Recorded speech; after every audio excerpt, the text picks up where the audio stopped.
오늘 저는 제 스스로도 아직 용서하지 못한 일을 고백하려 합니다. 그날 이후로 거울을 볼 때마다 마음이 덜컥 내려앉는데요. 선영아, 우리 그냥 모르는 사이였던 걸로 해. 제 친구의 남편이었던 사람이 제게 했던 말입니다. 그리고 그날 밤 저는 그 말을 신경 쓰고 싶지 않았어요. 분명 거짓일 테니까요. 손목을 잡고 있던 오빠의 손이 천천히 내려가고 이곳은 중년의 긴 밤을 함께 걸어가는 실버백서입니다. 제 이야기가 마음 한구석을 건드린다면 잠시 멈춰줘요. 구독, 알림 설정 꾹 눌러주세요. 또 당신의 생각도 댓글로 남겨주세요.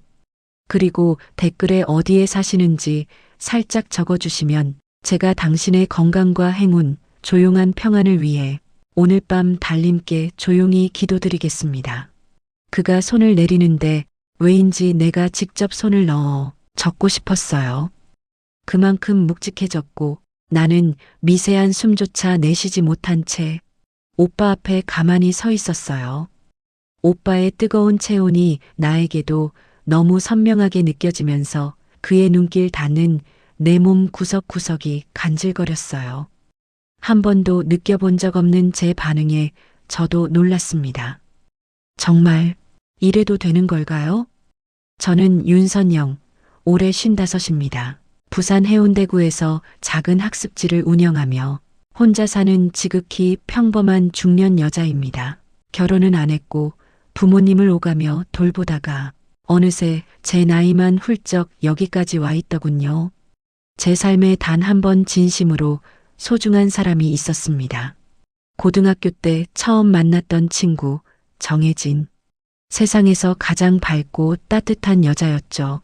그리고 저는 그 친구의 결혼식에서 처음으로 그 남자를 만났습니다.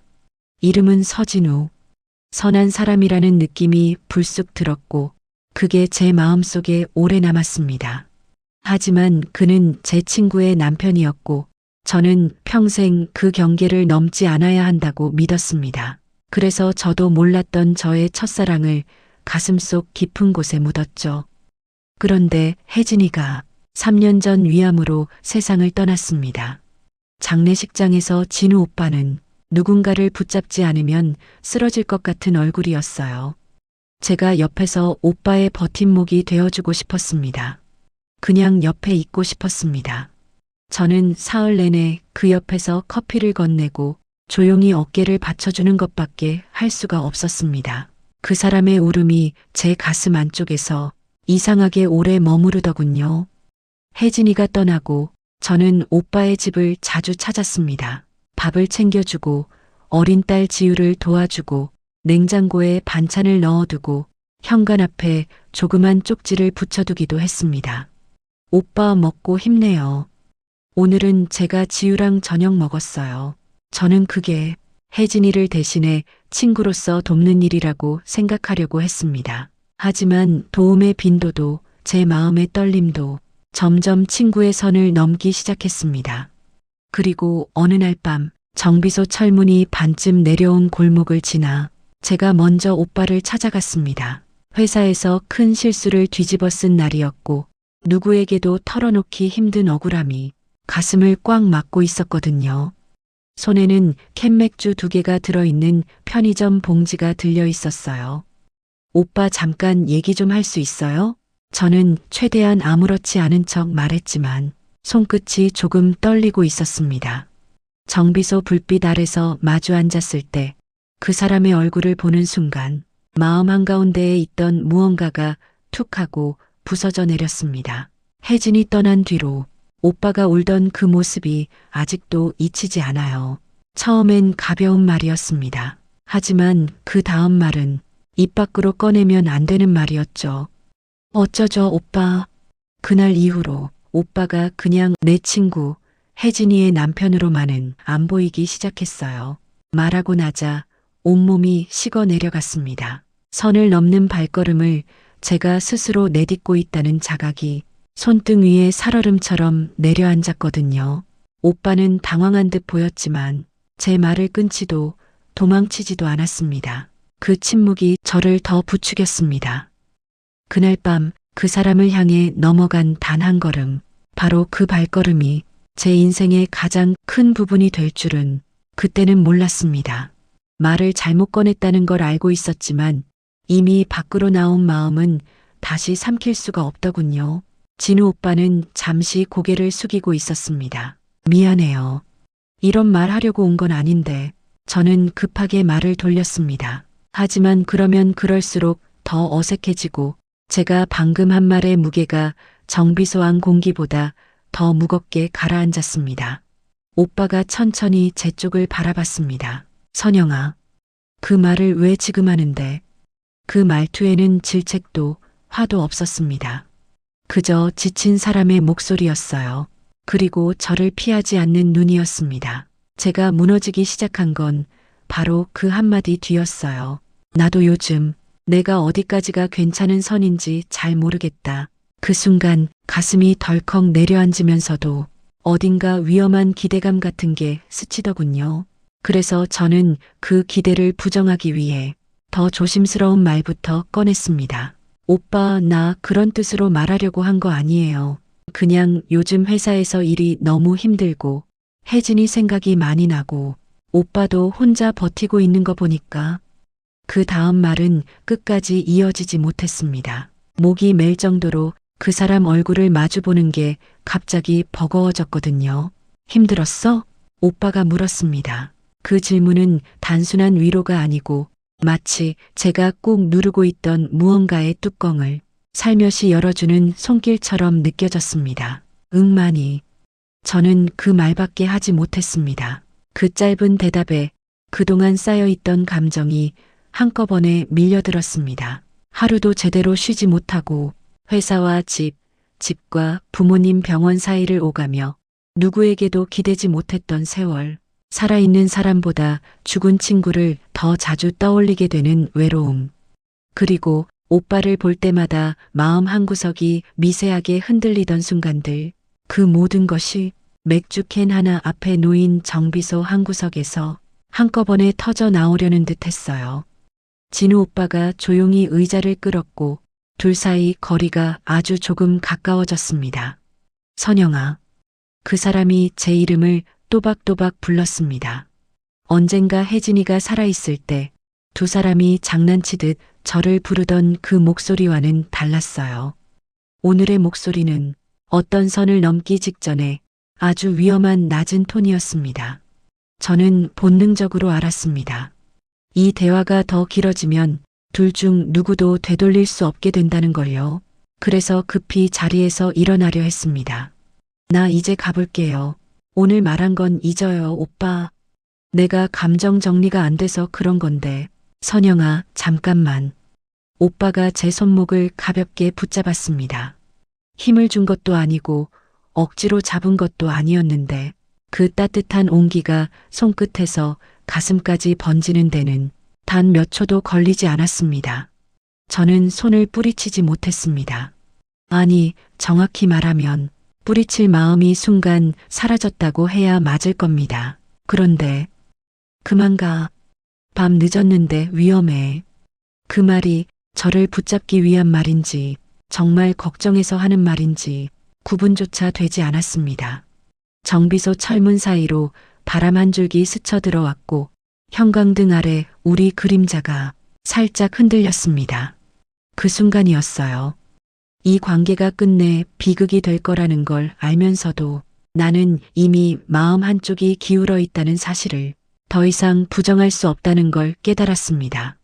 손목을 잡은 오빠의 손길이 조심스럽게 아주 조금씩 힘을 빼는 것이 느껴졌습니다. 제가 뿌리칠 기회를 주는 것 같았어요.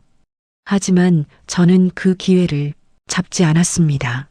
그 짧은 몇 초 동안의 선택, 그게 제 인생을, 아니 우리의 인생을 통째로 흔들어 놓을지 그때는 정말 몰랐습니다. 선영아. 오빠가 다시 부르는 목소리에 저는 고개를 천천히 들었습니다. 그리고 그 순간 저는 한 번도 넘지 않겠다고 다짐했던 선을 마음속에서 먼저 지워버리고 말았습니다. 손목을 잡고 있던 오빠의 손이 천천히 내려가고 나는 그 자리에 조용히 서 있었습니다. 정비소 안공기는 온도가 크게 변한 것도 아닌데 왜인지 직접 손을 넣어 적고 싶은 만큼 묵직해졌고 나는 한숨조차 내쉬지 못한 채 가만히 서 있었어요. 선영아. 오빠가 제 이름을 불렀습니다. 그 이름을 부르는 목소리가 예전처럼 친구 아내를 챙기는 착한 사람의 톤이 아니었습니다. 애써 눌러둔 감정이 흘러나오는 소리, 이성보다 마음이 앞서는 소리. 오늘 너 많이 힘들어 보인다. 그 말이 너무 따뜻해서 그 순간 제 무언가가 급격하게 무너졌습니다. 갑자기 눈물이 와르르 쏟아질 것 같았어요. 회사의 스트레스 때문도 친구에게 미안한 마음 때문도 아니었죠. 단지 누군가 이렇게 제 마음을 있는 그대로 봐주는 순간이 너무 오랜만이었기 때문입니다. 오빠, 나는 그 두 글자밖에 내뱉지 못했어요. 손등을 엄지로 살짝 문지르는 듯한 그 사람의 시선이 느껴졌습니다. 그 시선 하나로 저는 제가 선을 넘었다는 것을 인정하게 됐습니다. 이미 되돌릴 수 없는 지점이었어요. 오빠가 의자를 살짝 밀어두더니 정비소 구석에 걸려있던 작업용 잠바를 제 어깨에 둘러주었습니다. 춥다. 요즘 바람 심해. 단순한 행동이었는데 그 짧은 순간 저는 친구의 남편이 아닌 한 남자의 손길을 느꼈습니다. 그건 너무 오래 잊고 지냈던 느낌이었습니다. 고마워요. 내 목소리가 떨렸습니다. 정비소 철문 바깥에서는 트럭 한 대가 큰 소리를 내며 지나갔습니다. 하지만 그 안쪽은 기묘하게 고요했어요. 사람 둘이 숨 쉬는 소리만 정비소 천장에 딱 고여있는 느낌이었죠. 내가 입을 열기 전에 오빠가 먼저 말했습니다. 선영아, 혜진이가 살아있었다면 너 지금 여기 이렇게 오지도 않았겠지.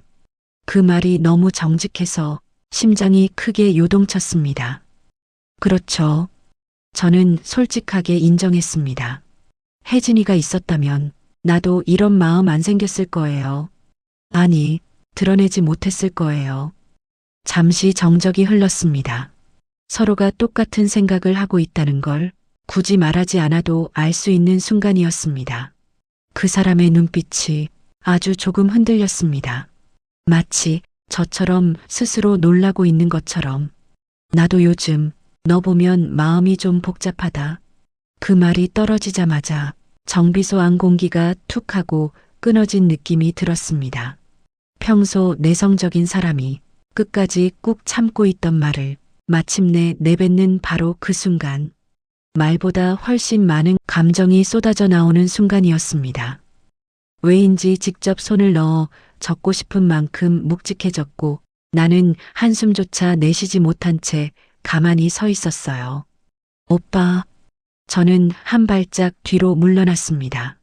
머리는 도망쳐야 한다고 외치는데 발끝은 바닥에서 떨어지질 않았습니다. 선영아, 미안하다. 나도 선 긋고 살려고 했어. 오빠는 천천히 숨을 들이켰습니다. 근데 너를 보면 그게 잘 안 된다. 그 말, 정말 그 말 한 줄이 저를 완전히 흔들어 놓았습니다. 사람에게는 어떤 순간 한마디 말이 몇 년의 외로움보다 더 깊이 스며드는 때가 있습니다. 그날이 그랬습니다. 저는 도저히 그 자리에 서 있는 게 버거워져 정비소 문 쪽으로 몸을 돌렸습니다. 오빠, 지금 이 얘기 우리가 하면 안 되는 말이에요. 안 해야 하는데. 오빠가 중얼거리듯 말했습니다. 그게 쉽게 안 된다. 저는 그 말에 정비소 문 손잡이를 잡은 손끝이 멈춰버렸습니다. 그도 나와 같은 마음이라고 합니다. 그럼 괜찮지 않을까 싶었습니다. 선영아, 등 뒤에서 조용히 들려오는 목소리, 그 목소리를 듣는 순간 마음이 흔들리는 게 뼈까지 느껴졌습니다. 너도 혼자 버티느라 많이 힘들었지. 그 말은 달콤한 유혹이 아니었습니다. 저를 오래 지켜본 사람이 정말로 걱정해서 하는 말이었습니다. 그리고 그게 더 위험했습니다. 오빠, 저는 천천히 고개를 숙였습니다. 우리 이러면 안 돼요. 알아. 오빠가 아주 낮게 대답했습니다. 근데 지금 너 보내기가 싫다. 그 말이 제 모든 방어벽을 무너뜨린 정확한 한 줄이었습니다. 나는 문을 열지 못했습니다. 그 사람도 더 다가오지 않았습니다. 하지만 그 잠깐의 침묵, 그 몇 초의 흔들림이 그날 밤 이후 우리 관계를 돌이킬 수 없게 만들었습니다. 그 순간 저는 이미 알고 있었습니다. 우리가 이 길을 계속 가게 되면 누군가는 반드시 상처받는다는 것, 그리고 그 상처가 나 자신을 포함할 수 있다는 것. 그러나 알면서도 피하지 못하는 마음이 사람을 가장 깊이 무너뜨리죠. 그날 밤 정비소 문 안쪽에서 서로의 숨소리가 겹쳐지는 그 순간 저는 이미 선택을 하고 말았습니다. 정비소 문 앞에 그를 향해 돌아서 있던 제 손끝이 마치 제 것이 아닌 것처럼 둔해졌던 순간이었습니다. 선영아, 그 사람이 제 이름을 다시 불렀습니다. 아까보다 낮고 조금 더 조심스러워진 목소리였습니다. 그리고 그 사람과 시선이 정확하게 마주쳤습니다. 그 눈빛이 말하고 있는 걸 저는 너무 잘 알고 있었습니다. 아마 오빠도 제 눈에서 같은 것을 보았겠죠. 우리 오늘은 여기까지만 하자. 오빠가 먼저 말했습니다. 말은 멈추자는 말인데 표정은 그렇지 않았습니다. 진심으로 그만두려는 사람의 눈이 아니었거든요. 저는 그 표정을 보며 스스로에게 마지막으로 한 번 더 물었습니다. 선영아, 지금이라도 돌아설 수 있어? 네가 그토록 원하던 사람인데? 하지만 그 질문은 대답을 기대하고 던진 것이 아니었어요. 이미 답은 마음속에 젖어 있었습니다. 오빠, 저는 아주 조용히 말했습니다. 나도 오늘 많이 흔들렸어요. 오빠는 잠깐 눈을 감았다 떴습니다. 책임을 느끼는 사람의 표정이었지만 동시에 그 책임감으로도 제어하지 못하는 감정이 눈동자 밑에서 문득 흔들렸습니다. 내가 나 때문에 힘들어지는 건 싫다. 오빠가 말했습니다. 그 말이 이상하게 가슴을 아프게 했습니다. 마치 저를 밀어내고 싶은데 그럴 수 없다는 뜻처럼 들렸거든요. 근데 오빠가 잠시 말을 멈춘 뒤 아주 천천히 제 쪽으로 한 발 걸음을 내디뎠습니다. 오늘 너 혼자 돌아가는 거, 그게 더 걱정된다. 그 말은 이해와 배려를 가장한 위험한 다정함이었습니다. 그리고 저는 그 위험한 다정함을 그날만큼은 피하지 못했습니다. 그러면 제 목소리가 아주 작게 떨렸습니다. 조금만 더 얘기하고 갈게요. 스스로도 놀랄 만큼 솔직한 말이었습니다. 그 말이 떨어지는 순간 오빠가 살짝 숨을 들이쉬는 소리가 들렸습니다. 정비소 출입문이 오빠의 손으로 천천히 닫혔습니다. 철문이 아래로 내려오는 동안 바깥 골목의 소리들이 하나둘 사라졌고 안쪽은 마치 시간이 멈춘 것처럼 조용해졌습니다. 문이 완전히 닫히자 둘 사이의 공기가 묘하게 바뀌었습니다. 아무도 보지 않는 공간, 아무도 방해하지 않는 시간. 그 안에서 오빠가 다시 제게 말했습니다. 선영아, 오늘 너 울지 말자. 그게 더 마음 아프다. 그 말에 도망치고 싶던 감정이 오히려 더 깊이 흔들렸습니다.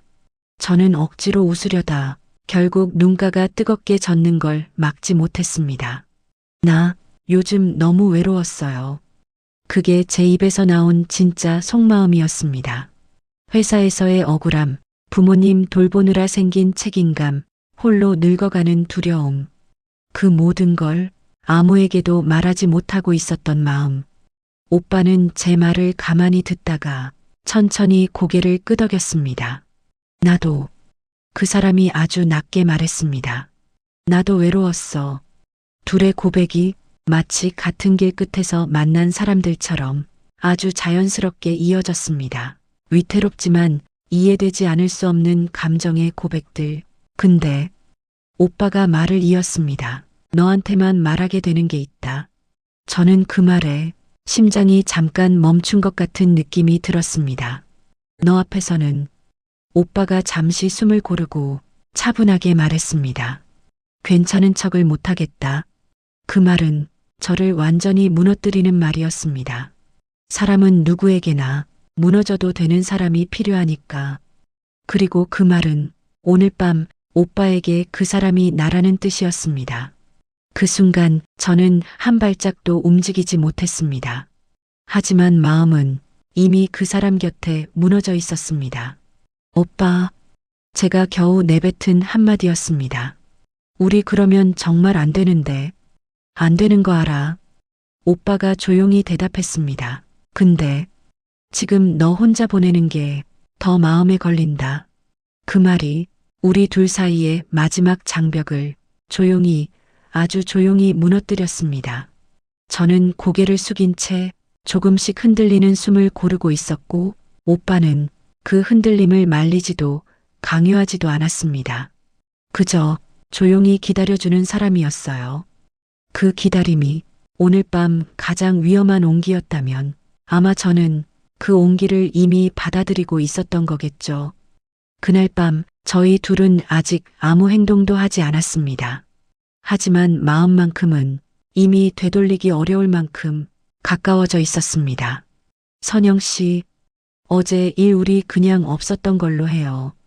다음 날 아침 진우 오빠가 제게 보낸 첫 문자가 바로 그 문장이었습니다. 저는 잠깐 핸드폰을 떨어뜨릴 뻔했습니다. 손끝이 얼어붙으며 심장이 쿵 하고 내려앉았어요.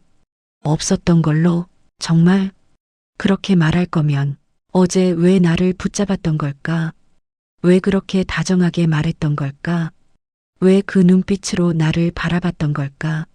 문자를 다시 읽었을 때 손바닥이 뜨겁게 달아오르는 걸 느꼈습니다. 말로 표현하기 힘든 수치심, 분노, 배신감이 한꺼번에 밀려왔습니다. 그리고 그 문장 아래에는 딱 하나의 짧은 덧붙임이 있었습니다. 지우가 새벽에 울더라. 엄마 꿈을 꿨다고. 그 순간 저는 숨이 턱 막혔습니다. 그 한 문장이 그가 왜 갑자기 변했는지를 너무 잔인할 만큼 명확하게 설명하고 있었어요. 그 사람에게는 아직 아버지의 자리가 있었고 그 자리는 제가 끼어들면 안 되는 자리였습니다. 저는 대답을 하지 않은 채 그날 하루를 멍한 채 보냈습니다. 학습지 집회에서 강의를 하면서도 문장 사이마다 머릿속으로 그 문자를 계속 읽고 또 읽었어요. 없었던 걸로 해요. 없었던 걸로. 그 말은 제가 그동안 쌓아온 감정이 어느 순간 허공에 흩어져 버렸다는 뜻이었습니다. 하지만 아이러니하게도 그 말이 제 마음을 그 사람에게서 떼어내지 못했습니다. 오히려 그 다음 순간부터 저는 오빠에게 더 마음이 쏠리기 시작했습니다. 그럴수록 안 된다는 걸 알면서도요. 왜냐면 그 문장을 보낸 사람이 전날 밤 내게 했던 마지막 말이 아직 귓가에 남아 있었기 때문입니다. 괜찮은 척 하지 말자. 너 힘든 거 나 알고 있었어. 그 말이 지워지지 않았습니다. 그날 저녁 정비소 뒤편 골목을 지나가는데 자동차 리프트 아래에서 일하다 일어난 오빠와 마주쳤습니다. 기름 냄새와 바람 소리 사이로 서로 눈이 마주쳤고 둘 다 잠깐 멈춰 섰습니다. 오빠 얼굴은 전날보다 더 지쳐 보였습니다. 검은 손등으로 땀을 닦아내며 저를 향해 살짝 고개를 끄덕였습니다. 선영 씨, 평소처럼 부르는 톤이었는데 그 안에 묘하게 떨림이 섞여 있었습니다. 감정을 숨기려다 숨기지 못한 사람의 목소리였죠. 저는 대답하지 않았습니다. 대답을 할 수가 없었어요. 그저 고개만 살짝 숙이고 골목을 지나치려 했습니다. 그런데 오빠가 제 뒤에서 갑자기 말했습니다. 어제 문자 나도 마음에 안 들었어. 나는 걸음을 멈췄습니다. 심장이 한번 크게 뛰었습니다. 오빠는 제 눈을 피하지도 다가오지도 않았습니다. 그저 미묘한 거리에서 숨을 조금씩 거칠게 몰아쉬며 서 있었죠. 근데 내가 아무 일 없었던 척해야 우리 둘 다 덜 힘들 것 같아서 그 말은 나는 잊지 못했다는 말과 같은 뜻이었습니다. 그리고 그 말은 저를 더 깊은 곳으로 끌어내렸습니다. 오빠, 제 목소리는 거의 속삭임에 가까웠습니다.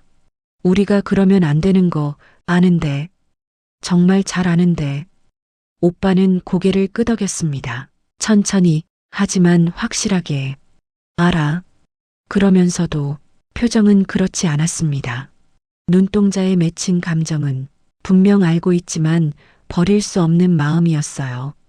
그리고 그 순간, 사람이 가장 위험해지는 순간이 찾아왔습니다.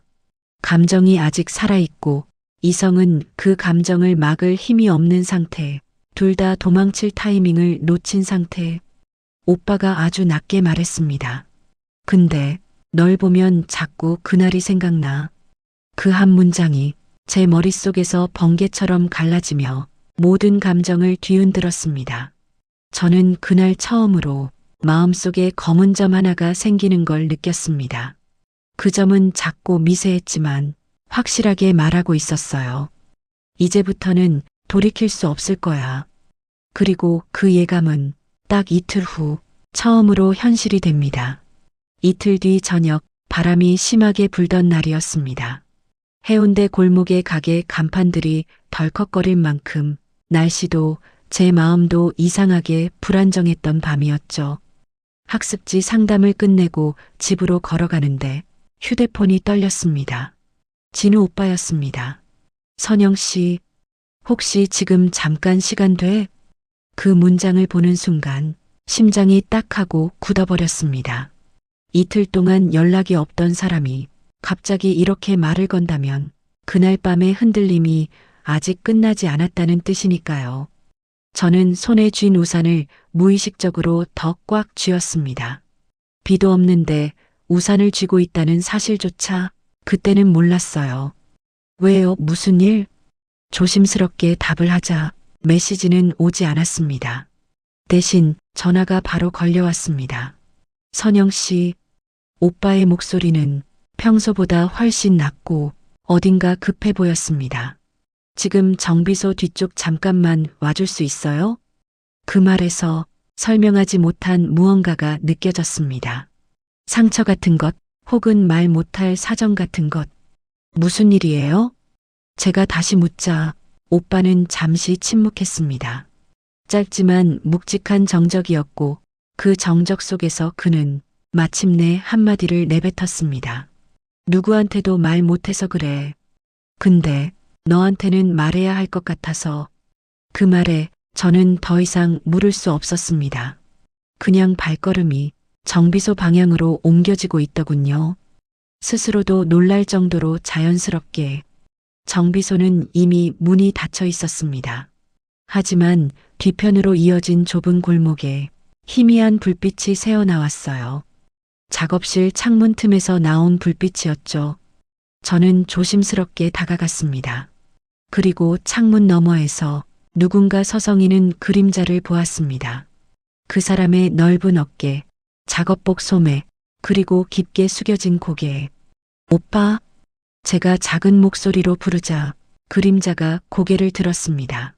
천천히 제 쪽으로 돌아선 진우 오빠는 얼굴이 말이 아니었습니다. 전날보다 더 수척해져 있었고 눈빛은 어떤 결심을 한 사람의 눈이었어요. 그는 문을 열어 저를 안쪽으로 들였습니다. 닫힌 문 뒤로 바람 소리가 휙 하고 스쳤고 우리는 둘만 남았습니다.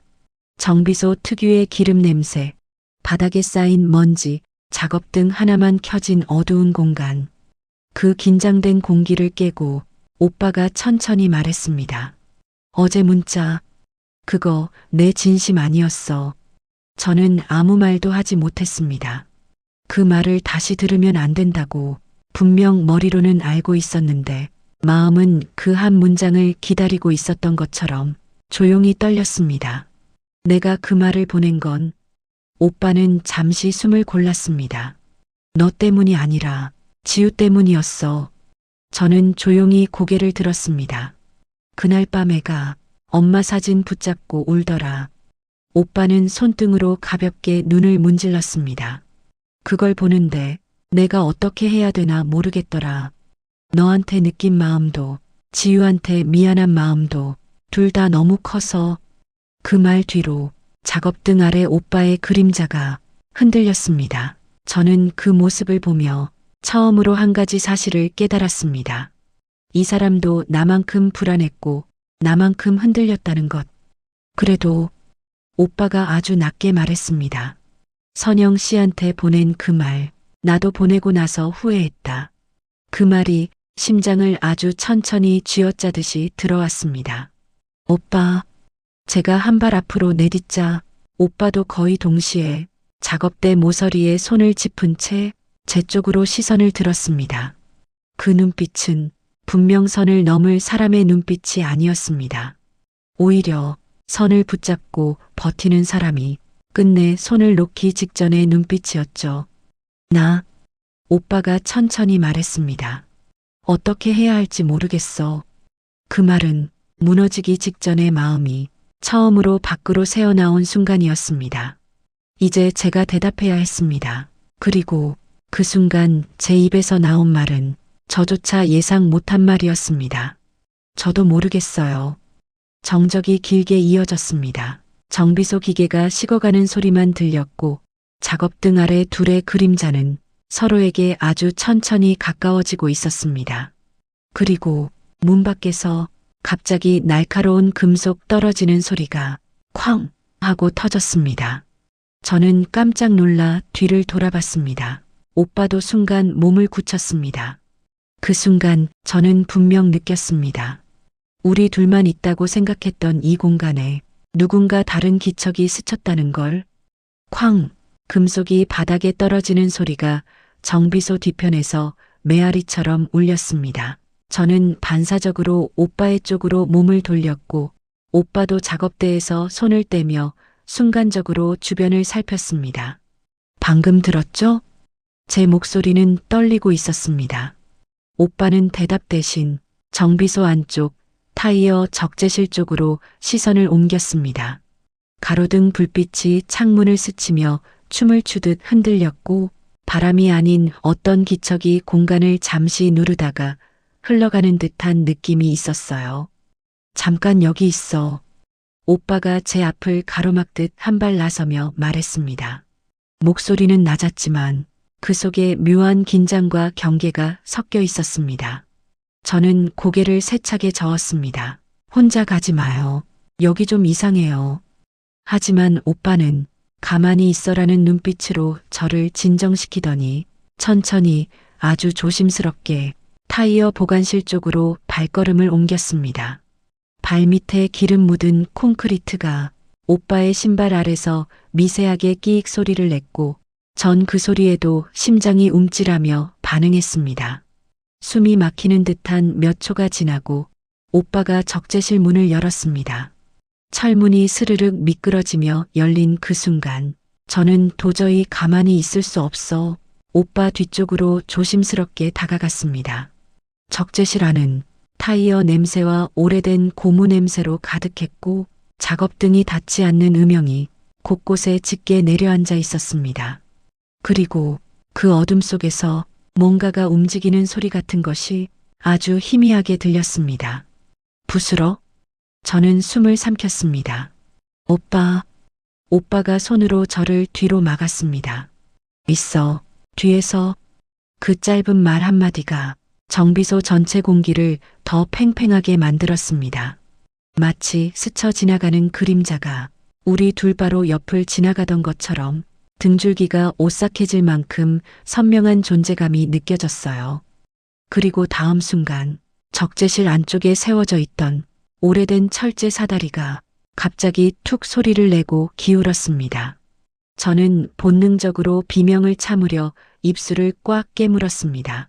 오빠는 순간적으로 제 손목을 잡아 뒤쪽으로 끌어당겼습니다. 나가자.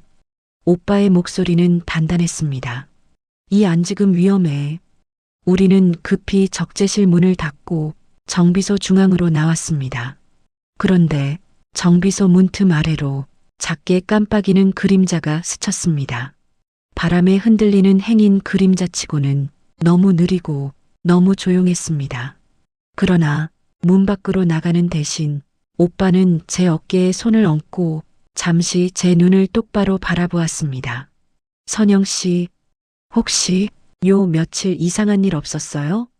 그 질문은 뜻밖이었습니다. 하지만 확실히 떠오르는 일이 하나 있었습니다. 어제 집 앞 현관에 쪽지가 하나 있었어요. 오빠의 눈빛이 순간적으로 흔들렸습니다. 쪽지? 네. 근데 누가 붙인 건지 모르겠어요. 내용도 좀 섬뜩했어요. 오빠는 숨을 들이켰습니다. 뭐라고 적혀 있었는데 저는 핸드백을 열어 접혀 있는 종이를 꺼냈습니다. 흰 종이는 구겨진 자국이 있었고 모서리에는 검은 얼룩이 마치 손가락 자국처럼 묻어 있었죠. 그 안에는 딱 한 문장. 혼자 사는 여자는 밤길 조심하는 게 좋아. 오빠는 종이를 받아들고 한참 동안 아무 말 없이 서 있었습니다. 눈빛이 서늘하게 굳어졌습니다. 선영 씨, 이거 장난 아니야. 오빠의 목소리가 낮아졌습니다. 이 정도면 누가 너를 따라다니고 있을 가능성도 있어. 그 말이 떨어지는 순간 정비소 뒤쪽에서 또다시 쿵 하는 소리가 들렸습니다. 이번에는 아까보다 더 명확하고 더 가깝고 더 의도적인 느낌이었습니다. 저는 본능적으로 오빠 쪽으로 더 다가갔습니다.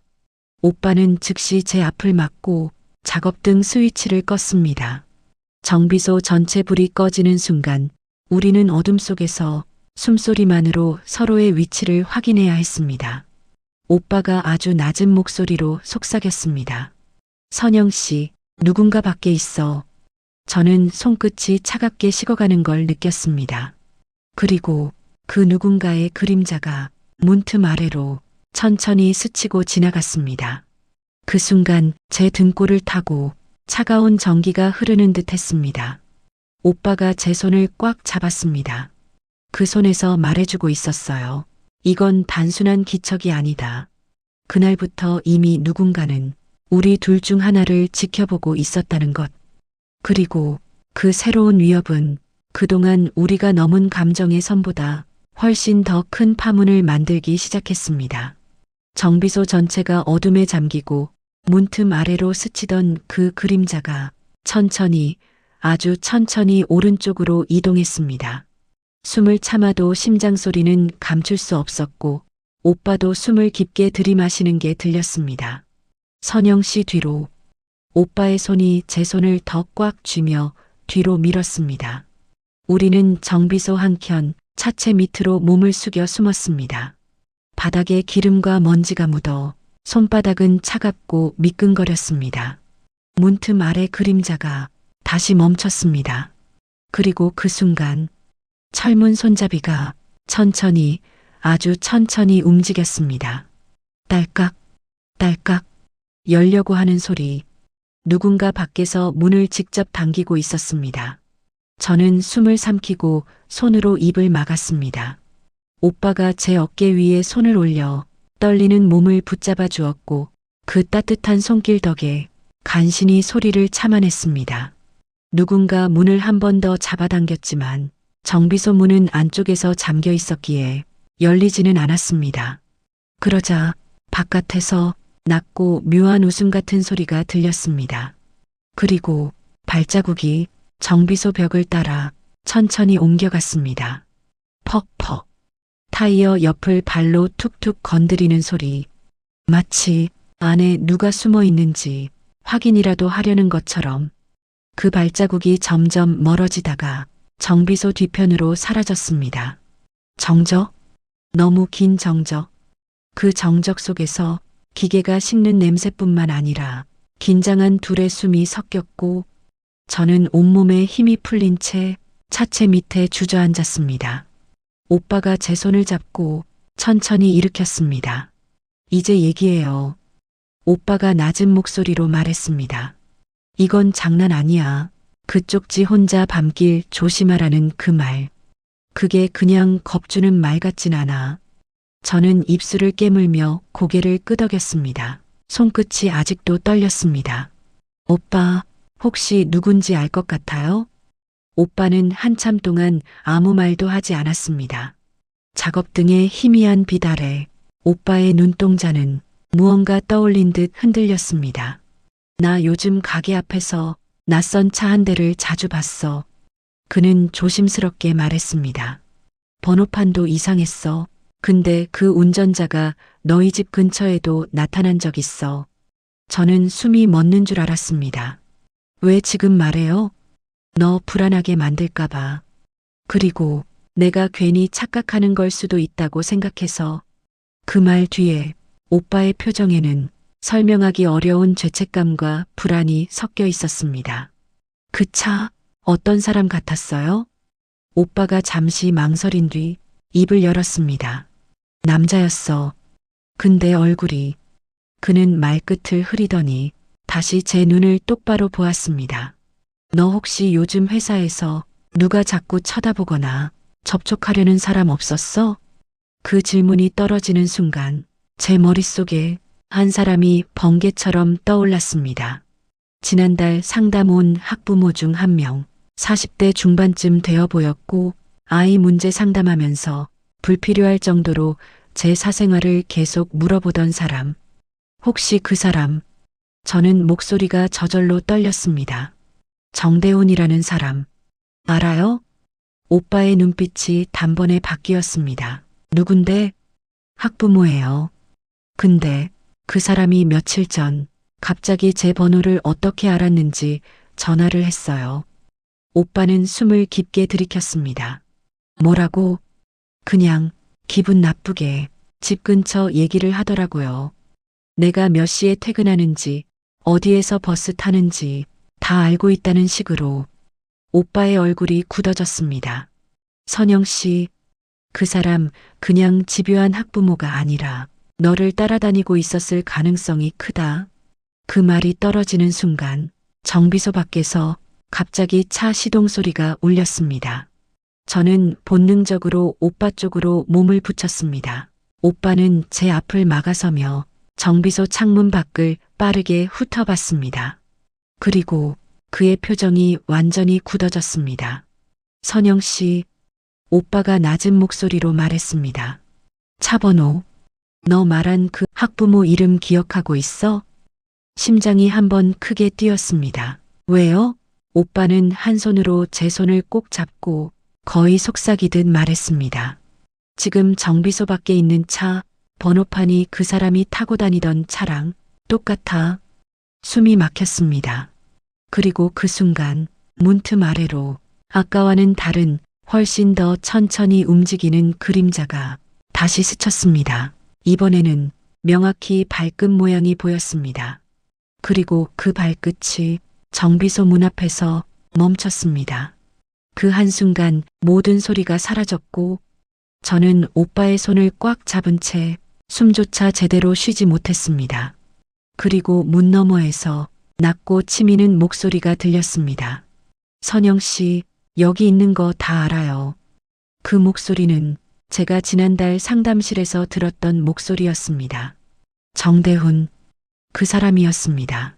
정대훈의 목소리가 문틈을 파고드는 순간 제 심장은 쿵 하고 크게 흔들렸습니다. 선영 씨, 그 사람의 목소리엔 기묘하게 짙은 집착이 섞여 있었어요. 오빠는 제 손을 꽉 잡으며 작게 속삭였습니다. 내 뒤에 있어. 그 말이 지금까지 단 한 번도 느껴보지 못했던 안전함이었습니다. 바로 그 순간 정대훈의 그림자가 문틈에서 다시 움직였습니다. 뭔가를 꺼내는 듯한 소리, 문고리를 다시 잡아당기는 소리. 저는 온몸이 굳어버렸습니다.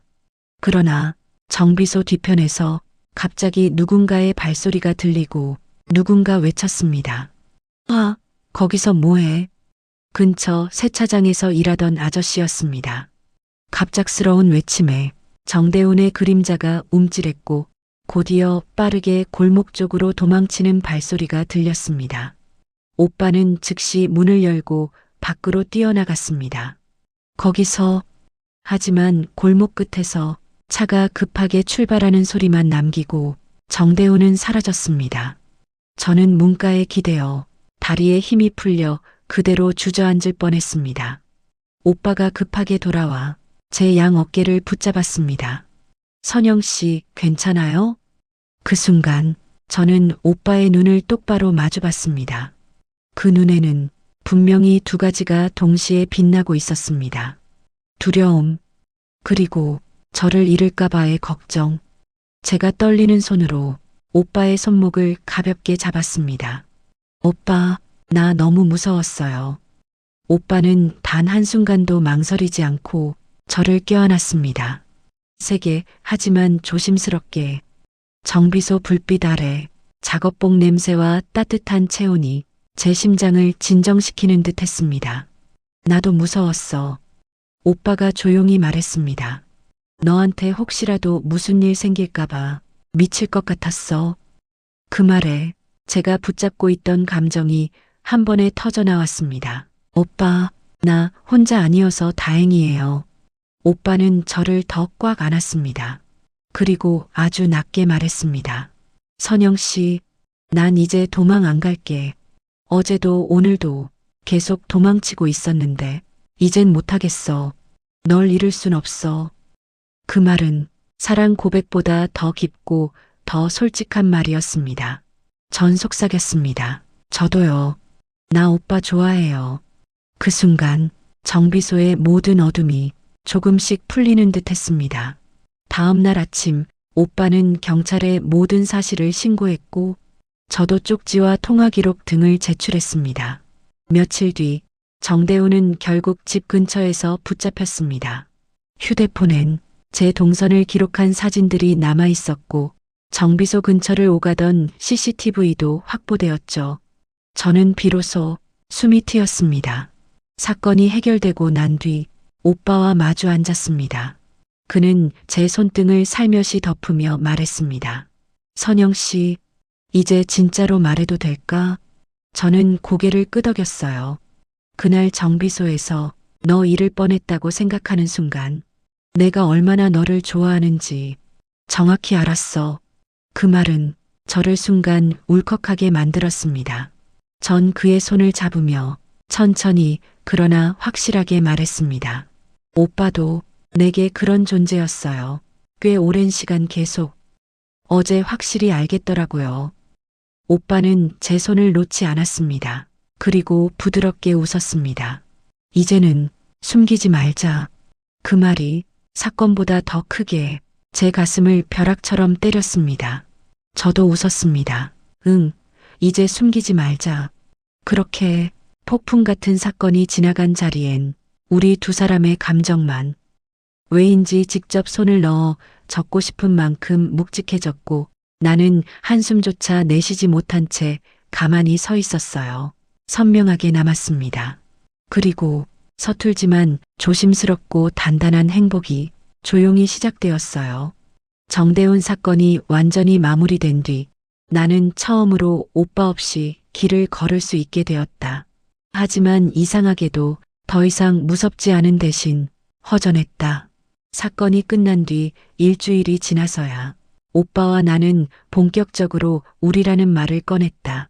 그날 카페에서 오빠는 커피잔을 두 손으로 감싸 쥔 채 말했다. 선영 씨, 우리 이제 진짜 사귀는 거 맞죠?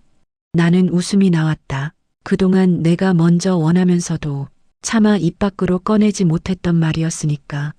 네, 오빠 맞아요. 우리 사귀는 거예요. 그 말 한 줄이 떨어지는데 오빠의 눈빛이 깊어졌다. 사건 이전과는 전혀 다른 눈빛, 위험에서 빠져나온 사람의 안도감과 사람을 잃을 뻔한 뒤에야 드러나는 진심 같은 눈빛. 그리고 오빠가 내 손등을 살짝 만지는 순간 심장이 크게 흔들렸다.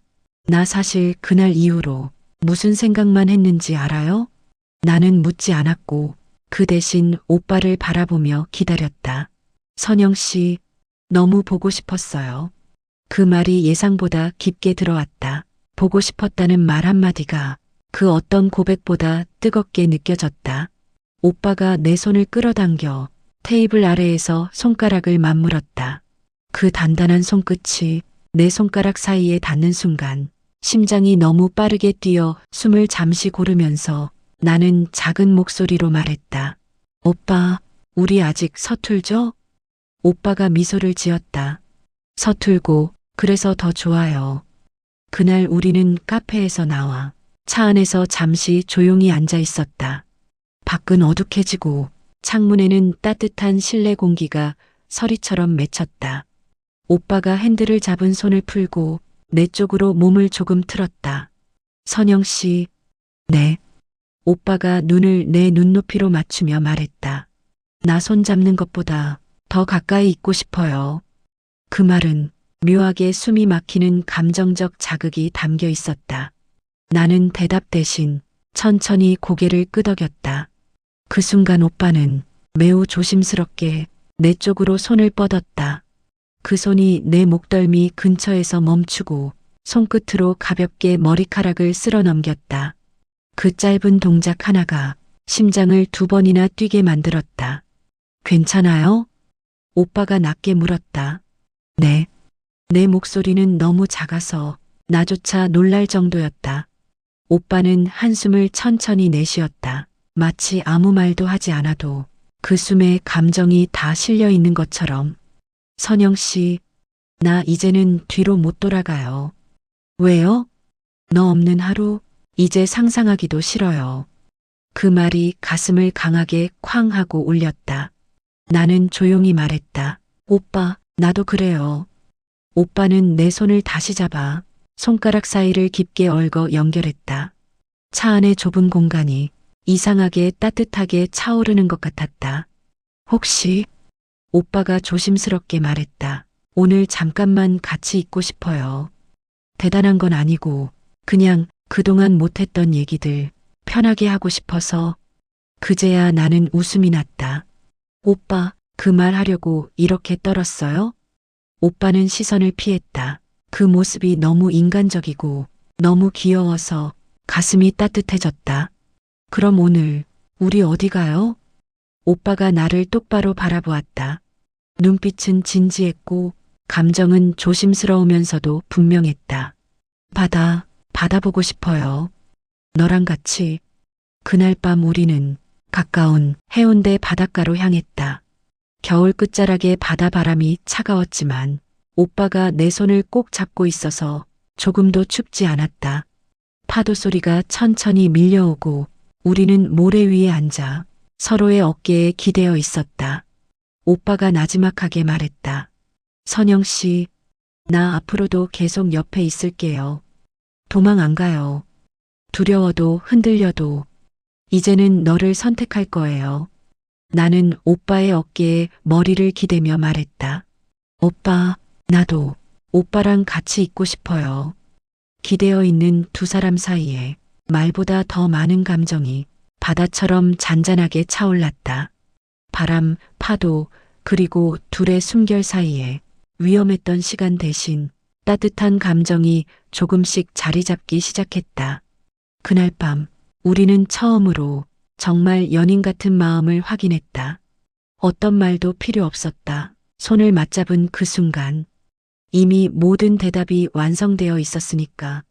진우 오빠와 사귀기로 한 지 한 달쯤 지난 어느 주말, 오빠는 조심스럽게 말했다.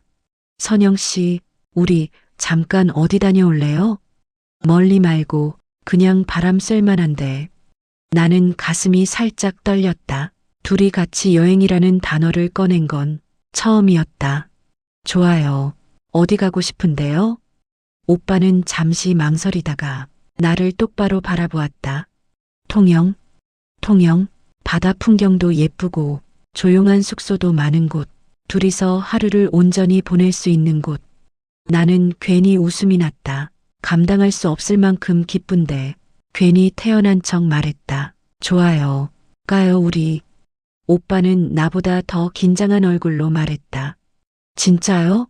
정말 괜찮아요? 네. 나는 천천히 고개를 끄덕였다. 오빠랑 가는 거니까. 그 말에 오빠의 표정이 붉게 물들었다. 두 사람만의 공간. 도착한 숙소는 아담한 바다 전망 펜션이었다. 우리가 문을 열고 들어섰을 때 큰 통창 밖으로 바다가 바로 펼쳐져 있었다. 우와 예쁘다. 내 말에 오빠는 나보다 바다가 아닌 내 표정을 먼저 봤다. 선영 씨가 좋아하면 다 좋네. 가슴이 찌르르하게 떨렸다. 어떤 스킨십보다 더 가까운 말이었다. 짐을 풀고 우리는 바다 앞 산책로를 걸었다. 바람이 머리카락을 스치고 파도 소리가 발끝에 닿았다. 그러다 내 머리카락 한 가닥이 바람에 얼굴을 가렸다. 그 순간 오빠가 손을 뻗어 그 머리카락을 귀 뒤로 조심스럽게 넘겨주었다. 눈이 마주치고 아무 말도 안 했는데 둘 다 한 박자 늦게 숨을 들이켰다. 오빠의 손끝이 내 귀 근처에 아주 살짝 머무르는 동안 심장이 터질 것 같았다. 미안 바람 때문에 오빠가 손을 서둘러 내렸지만 그 짧은 순간의 온기는 오래 남았다. 저녁을 먹고 숙소로 돌아왔다. 바람 때문에 커튼이 살짝 흔들렸고 달빛이 방 안에 은은하게 들어왔다. 나는 작은 담요를 무릎에 올려두고 창가에 앉아 바다를 보고 있었다. 그때 오빠가 따뜻한 차 2잔을 들고 와 내 옆에 앉았다. 춥지 않아요? 오빠가 조심스럽게 물었다. 조금. 나는 솔직하게 말했다. 오빠는 말없이 자신이 입고 있던 가디건을 벗어 내 어깨에 걸쳐 주었다. 가디건이 아니라 오빠의 체온이 내 어깨에 얹혀진 것 같았다. 따뜻하다. 나도 모르게 새어나온 말이었다. 오빠는 가만히 나를 보며 작게 웃었다. 선영 씨한테는 내가 더 조심스러워요. 그 말이 뭔가를 스치듯 지나갔다. 너무 깊게 들어오는 말. 너무 가까운 마음. 그리고 그 순간 나는 그 30cm의 거리를 견딜 수 없게 되어버렸다. 살짝 내 손등이 오빠의 손등에 닿았다. 바람 때문도 실수도 아니었다. 오빠는 그걸 느끼고 아주 천천히 자신의 손을 뒤로 빼지 않고 조금 더 다가왔다. 그러다 손등이 완전히 겹쳐졌다. 심장이 크게 뛰었다. 아슬아슬하고 그러면서도 이상하게 안심되는 느낌. 오빠가 조용히 말했다. 손 잡아도 돼요? 물어보는 그 태도가 더 설렜다. 나는 고개를 끄덕였다. 오빠는 나의 손을 서두르지 않고 천천히 감싸쥐었다. 그 순간 손끝에서부터 온몸으로 따뜻함이 번져갔다. 그건 위험하지 않은 스킨십이었다. 하지만 누구보다 가까운 사랑하는 사람의 스킨십이었다. 서로 아무 말도 하지 않아도 손만 잡고 있어도 온몸이 울릴 만큼. 그날 밤 우리는 더 이상 손을 놓지 않았다. 바람소리, 파도소리, 그리고 서로의 손. 그 세 가지가 세상에서 가장 조용하고 가장 뜨겁게 이어졌다.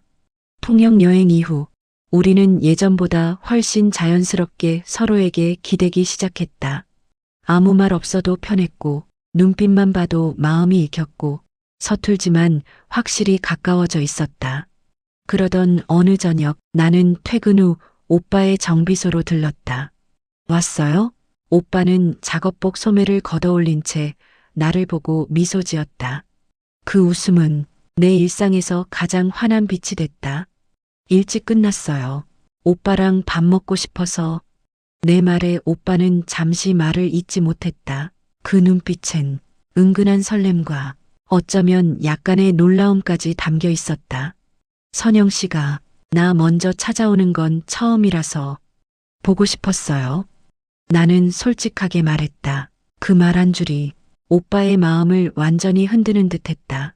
그는 공구를 내려놓고 천천히 내 앞에 다가왔다.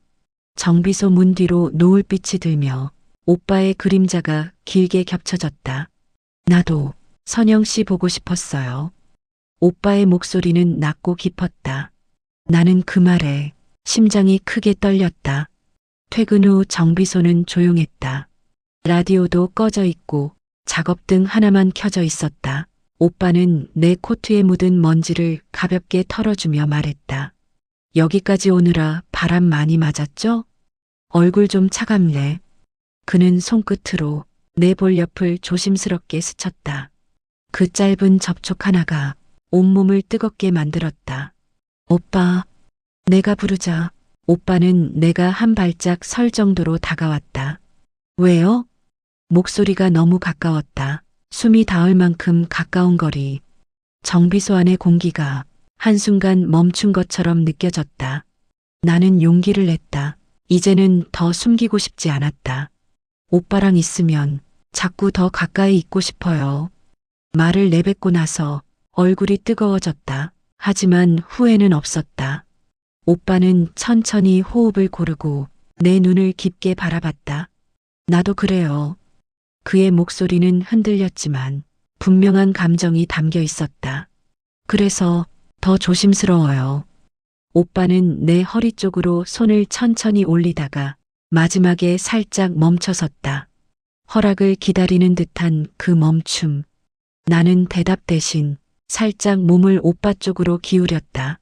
그러자 오빠는 아주 조심스럽게 내 허리를 감싸 안았다.